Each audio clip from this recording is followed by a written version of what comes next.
welcome to another episode of Maximilian Must Know. Got another fragrance review to do with you guys today. A few weeks ago, we did a Nomaterra Scent Safari, and I promised to do a full review of their fragrance called Datura, New Orleans, and that's what we're doing today. Now, if you want some house backstory, please check out the video that I did on this house. Basically, it's a New York-based house, very heavily influenced by the aromas of places traveled by the husband and wife team who owned the house. This is their newest, and it is called Datura, New Orleans, and this one came out in 2015. It has notes of praline, almond, cognac, Datura, and Datura are thorn apple plants that are actually very poisonous, the flowers of those plants. You've also got myrrh, olabinum, osmanthus, iris, pepper, cardamom, and cacao. Now you can get a 50 ml of this for $150 or 100 ml for $195. They also have a roll-on available, roll-on oil and a candle, and you can grab these directly at the Nomaterra website, which I will link to in the description. Now, as far as the fragrance description on this one, southern courtesy and sweet pleasantries of praline, almond, and green cognac notes unknowingly lure you in with an inexplicable, mysterious temptation that drops you into a hallucinogenic rabbit hole of Datura's night-blooming, honeyed, and carnal indulgence.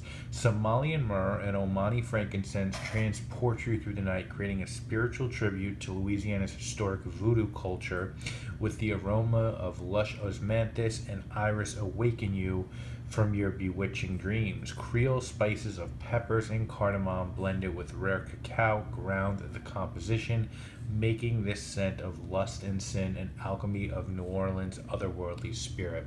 Now, as far as your presentation goes, this was sent to me by Nomaterra. I don't know if they come in a box, but a really nice heavy bottle.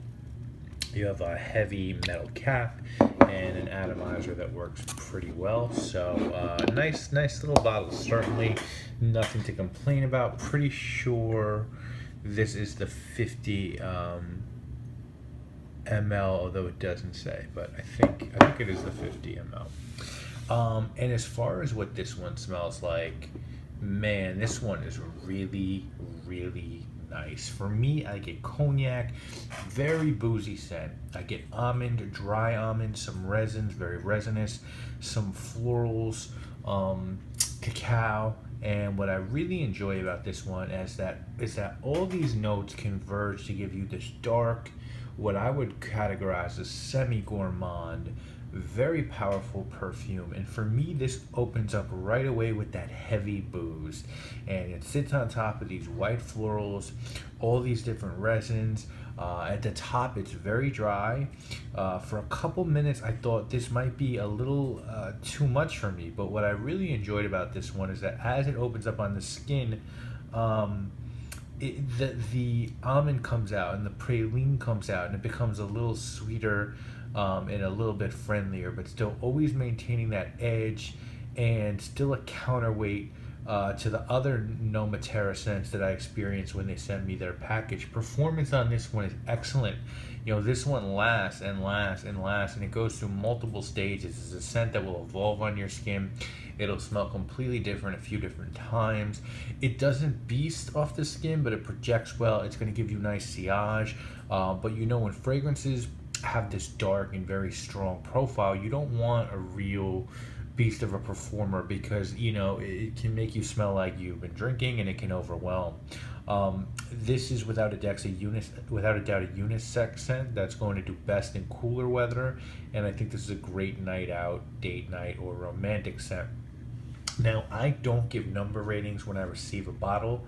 Instead, I tell you who I think the fragrance would be good for and who I think it wouldn't, and then what I like about it and what I don't like about it. I think this is good for the person who enjoys niche scents, but is sort of sick of the gourmand and wants to go into the amber or booze world, because this isn't as intense as some of the more challenging scents out there, but it still has some rough edges, which I mean in a good way.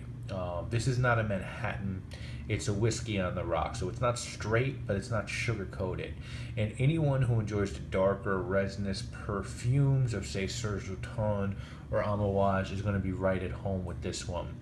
On the flip side, I would say if you're a freshy person, if you like your scents that people are going to come up to you at your office and go, oh wow, you smell really clean and really fresh, or you like your florals to be soft and white, this probably isn't going to be for you. This is different, but it's different in a really good way. But for the heads out there who love their designer scents and their aquatics, then I would say you might want to steer clear, and then look at some of the other Nomaterra scents, as they have something really for everyone within their brand. What I don't like about this one is that I think I would have liked to have seen more of the praline and almond. It would have been, in my opinion, better served to have carried some of that sweetness into the opening to make it just a little bit more approachable. But I really like this scent, and when I was smelling the other scents by this house, I was sort of left wanting more. I was wanting this one in particular, I was like, these are cool, and tobacco leaf and violet leaf can work in the fall, but give me something to break out in the winter. And they did not disappoint here. This is great juice, no holds barred, great inspiration. New Orleans has, of course, a very obvious appeal with the nightlife and Mardi Gras, but then, of course, a very seedy and dark side, and I think both elements are well touched upon within this perfume. So I think they did a really good job as cold weather approaches. I really recommend some of my subscribers get their nose on this one. So guys, if you have any questions about New Orleans, Datura, please feel free to reach out to me. I would definitely check this one out, and check out Nomaterra. And see you guys later this week with a wrap up, and then next week with more videos, guys. You know what it is, and my name is Maximilian.